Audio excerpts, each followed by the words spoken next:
What's up guys, my name is Ace, and today we're going to be talking about Call of Duty 2021, and this is something I haven't really brought up on the channel for a while since there really hasn't been any new information about the game. We still don't have any official reveal, we have no confirmation of anything related to the game. All we've been working with so far have been leaks in the past suggesting it's going to be called Call of Duty Vanguard, or at the very least that's the code name that they're using, and that it's going to be set in World War II. And then one piece of information that is 100% confirmed is the fact that Sledgehammer Games is making this game.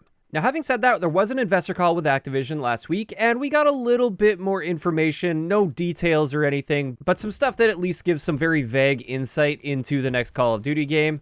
And then also something that's worth noting, there was actually a hidden message in the Season 5 cover art for Black Ops Cold War as well as Warzone, and apparently there is some Japanese writing here that says Vanguard is coming. So this right here seems to confirm the leaks that we've already seen, because we only know about Vanguard from leaks in the past. So it seems like those leakers definitely have some real information, and therefore it is almost definitely going to be set in World War II.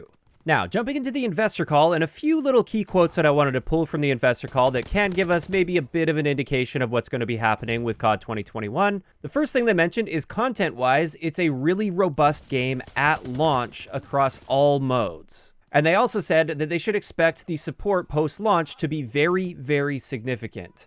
And after that, referring to those statements directly, they're saying that they've learned a lot over the last couple of years, and that's all in our plans as we go forward. So like I said, these are fairly vague statements, and another thing to keep in mind, this is an investor call. They really try to sugarcoat everything as much as possible. So we do have to keep that in mind, but at the same time, it does seem that they've learned their lesson from the backlash they got against Cold War last year, where there just was a lack of content at launch. And I believe it was a fairly similar story with Modern Warfare when it comes to like 6v6 maps. A lot of us Call of Duty players, we expect far more than that, and in the past, we would see pretty much twice the number of maps at launch than we've been seeing over the past couple of years. So I really feel like that leads to the game dying off a lot faster than it should be, because things just get stale and boring, and while they do continue adding content as time goes on, it's often too late to bring a lot of the players back that just burnt themselves out on the game way too early because there wasn't that much content. Now, in a different part of the investor call, the chief operating officer said this about Vanguard. He said, "From a setting that our fans know and love to an incredible amount of content and development, including an extensive live ops schedule, we believe this release will be incredibly well received." Now, with this, what I gather from the setting that our fans know and love is this is indirect confirmation of a World War II setting. Like I said, all the leaks that have come from independent sources are suggesting a World War II Call of Duty, and this seems to go along with that. However, as far as the setting being well received, I don't feel that is the case overall. While there are some people that would be excited for another World War II COD game, the vast majority of comments that I've been seeing about this have been against a World War II setting. And I feel the same way. I really would rather not go back to a World War II setting for the next Call of Duty game. I much prefer modern to near future, but at the end of the day, it's not the end of the world if it is a World War II shooter for me, as long as they make good gameplay decisions and have solid content. Now, in addition to this, there was some mention of Warzone and the integration with CoD 2021 as well. And part of this was a mention of launching a great seamless experience for both current and next-gen console players. And to me, the way I interpret this at least is we are likely finally going to see a next-gen version of Warzone. I'm really hoping this is going to be the case where we can take full advantage of the new generation of consoles, so we could get like an FOV slider, for instance, or better frame rates, or better resolution, or just whatever it might be, just an improved experience in general for the new generation of consoles, while still providing support, of course, for the previous generation, or I guess you could call it current generation of consoles.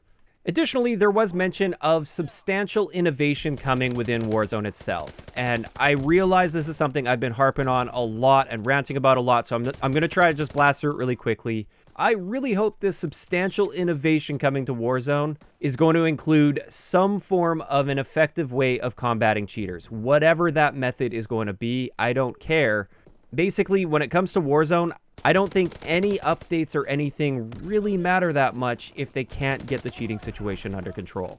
So hopefully that's what they're sort of teasing at or referencing here, but we really have no idea. If they don't get the cheaters under control, I don't care how substantial this update is. I don't think it's going to matter a whole lot. But another thing I wanted to mention about Warzone and the integration with CoD 2021 is whether or not they're going to be integrating Warzone either in the client for CoD 2021 or creating a new client or a new application that is completely separate from Modern Warfare 2019. Now, I did hope they would do this with Cold War, but it turns out they were using basically an entirely different engine, so it makes sense that they couldn't integrate Warzone into Cold War's client. So it seems much more likely that that's going to be the case with CoD 2021, because it's almost definitely going to be using the Modern Warfare 2019 engine or a variation of that. So I think we're going to be either seeing that, or they're going to separate Warzone completely and make it its own application. And the reason for this is there's just not that much space on a console hard drive, and the vast majority of console players don't buy an external hard drive for their console.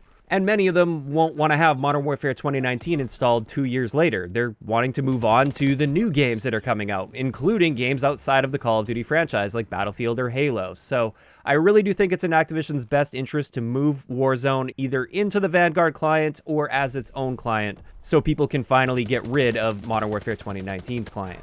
So yeah, that's pretty much it from stuff that I sort of gathered from the investor call. Again, a lot of it's really vague, and of course they're going to be sugarcoating everything as much as possible, so I do try to keep that in mind. But now I want to move into some of my hopes and speculation for Vanguard. And the first hope that I have is that they will be using the Modern Warfare 2019 engine. This seems extremely likely to be the case. I think Cold War was a bit of an anomaly where they weren't able to use the Modern Warfare 2019 engine due to their rushed development cycle with Treyarch having to take over, as well as maybe the engine just wasn't ready at the time of them developing Cold War, so therefore they couldn't use the engine. I do believe from now on going forward, we will be seeing the Modern Warfare 2019 engine, or at least variants off of that. Usually each studio will tweak that to their needs and their style and stuff. But a lot of people have been asking me about the fact that we will likely see the Modern Warfare 2019 engine and what I think about that, because many people know I wasn't really fond of Modern Warfare 2019's multiplayer. In fact, I didn't like it at all. However, it's not the engine I didn't like. I love the engine. The game looks incredible. The game feels incredible. The atmosphere, the sound design, it's all really, really good, and I hope we see that going forward. I just hope they don't make a lot of the same gameplay design errors that I feel Modern Warfare 2019 made. And one of those biggest gameplay design errors that really concerns me, and this could honestly be a deal breaker for me when it comes to Vanguard this year, this is how they handle footstep audio and any sort of perks or field upgrades to counter footstep audio. In my opinion, the best thing they can do here is just offer us a perk, not a field upgrade that's only useful for a limited period of time, but a perk that quiets our footsteps, even if it's not dead silent, just quiet it enough that we can feel like we can move around the map comfortably without being punished. But if for whatever reason they don't do that, and they decide to go the route with a field upgrade for dead silence, I would be quite disappointed, but at the very least, I hope they balance the footstep audio well, to the point where, like I said, you don't feel like you're being punished for moving around the map, and you're not heavily encouraged to not move because you're scared that somebody's going to hear your footstep, and you also want to be quiet for yourself so you can hear all the other footsteps going on around the map. I feel like that was one of the biggest issues that plagued Modern Warfare 2019, especially in the higher skilled lobbies where almost everybody's got a headset and they're not just playing with TV speakers. So yeah, that's the first big lesson that I hope they learn gameplay-wise from Modern Warfare 2019, but now I wanted to take the big gameplay lesson I hope they learn from Cold War, and this is the score streak system. I personally really hate the score streak system in Black Ops Cold War. I feel like it's not very rewarding to earn those score streaks. I can earn any score streak I want every single game without any challenge, without any tension, without any excitement. And I don't find that to be enjoyable. They feel more like power-ups than streak rewards because you don't actually have to go on a streak. I honestly think this took a massive pillar of the CoD franchise and basically just threw it out the window, and I don't want to see that return, or at the very least, if they want a score streak system like that to return, I hope they offer alternatives. Give us a choice. Let us choose a traditional score streak system or traditional kill streak system if we would like, without having to sacrifice a perk or anything. Just give us that option at the very least, so us players that have loved Call of Duty in the past can play something that feels a lot more like a Call of Duty game. So yeah, those are the two main gameplay-related lessons that I hope they learn from the past two Call of Duty games. But I also hope we see some things return that Sledgehammer, I think, did a great job with in CoD World War II. And the first big thing that I'm really excited for, and I kind of expect at this point that we'll see, because it's sort of a staple of Sledgehammer Call of Duty games now, This is a firing range. I love the firing range mechanic that they brought into Advanced Warfare and also CoD World War II. I love the ability to hop in with a gun, get a feel for it at least, like get a basic feel for the handling and the recoil and stuff, and you can just change stuff on the fly without having to boot up a custom match or anything like that. I love that, and I would love them to even take this to the next level. Give us even more control over our firing range experience. Give us a nice flat wall that we can do recoil pattern testing on so we can actually see what recoil plots look like. Give us the ability to have moving targets maybe like add bots to the actual firing range itself. Give them accurate health values, allow you to adjust your ranges as well.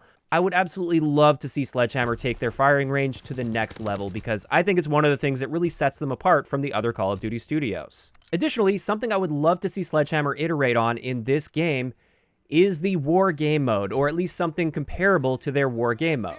One of the biggest things I loved about the war game mode in CoD World War II is the fact that your kill-death ratio and stuff didn't count toward your main stats in the game.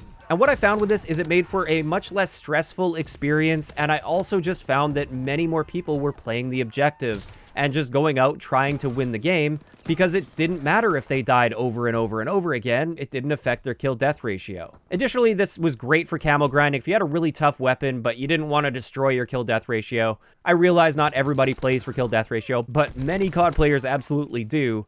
I just loved having that place to go where none of that really mattered. It didn't matter if you died over and over. You could just hop in and have a good time with it. So I hope we see a war game mode that follows suit in that sense, where our stats don't count toward our kill-death ratio stats at least. But with the Modern Warfare engine, I hope they can take this to the next level. Buff up that player count, buff up those map sizes, give us that really large-scale war experience that behaves maybe somewhat similar to the ground war mode in Modern Warfare 2019. I think that was fairly successful. I enjoyed that quite a bit. That was one of the few parts of multiplayer that I actually enjoyed with Modern Warfare 2019. And I'd love to see that sort of combined with Sledgehammer's war mode in the future for Vanguard. Now, this video is getting fairly long. I could probably go on for an hour about all the things I'd love to see in Cold War, but I did want to just rattle off a bunch of the things that I have been talking about a ton over the past couple years because I just think they're so important. So I am going to sound like a broken record to a lot of you guys that have been around my channel for a long time and watch all my content. But some other things that I would absolutely love to see in Cold War is the return of persistent lobbies. So lobbies that actually stick together and don't break up after nearly every single match. And if you have quick play filters on, I think it should be your choice to leave and re-roll if you would like to. Otherwise, you should just be in a persistent lobby. So if you have all of your quick play filters selected and you get into a domination lobby, that should remain a domination lobby. And if you stick with that lobby, you just keep playing domination with the same group of people until you decide you want to leave, or until any of them decide they want to leave. And then you can re-roll and try for a different game mode if you choose. I think this actually leads to a huge part of the heart and soul of Call of Duty, and the past two Call of Duty games have thrown that out the window.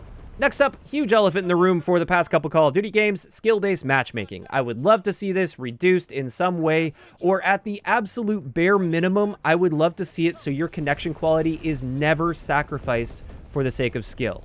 And then finally, just a general thing that I would love to see going forward that I feel they haven't done the best job with over the past couple years is give us more grindable content. Give us more cosmetics and stuff to work toward. I realize this sort of goes against their bundle system. They want you buying bundles. That's a huge part of their business model. So they're not going to give you the coolest items in the game that you can just unlock by playing the game and not spending any extra money post-launch. But I don't know, maybe designate one specific area where it's just about grindability. Maybe when it comes to calling cards, make it so calling cards are grindable only and you don't buy calling cards or anything. You only unlock them. Then at least you would have that sense of pride and accomplishment of earning something, and something that you can actually sort of show off in the lobby that other people can see and didn't just get in a bundle that you bought.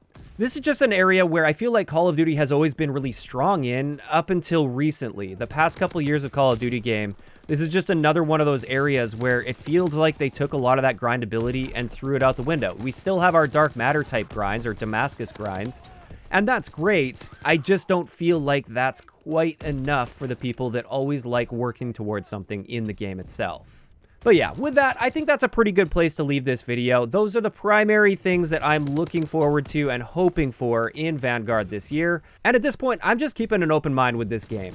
I'm trying not to get overly optimistic, but at the same time, I don't want to be that guy that's super pessimistic and trashing on a game that we don't even have any real information on at this point. So I'm keeping an open mind. I'm excited to see the reveal, hopefully at some point this month. If they follow suit with Cold War's reveal schedule, we should be seeing this later in August at some point, likely with a teaser within Warzone itself, some sort of a live in-game event. But yeah, that's where I'm at with this. I'd like to know in the comments section below, what are you thinking about Call of Duty 2021 so far? Do you think Sledgehammer is going to be able to pull this off and it's going to end up being a solid Call of Duty game that maybe learns some great lessons that we didn't like about the past couple Call of Duty games?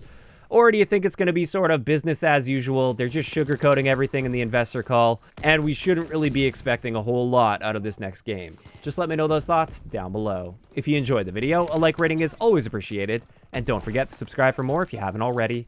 I'll talk to you guys next time.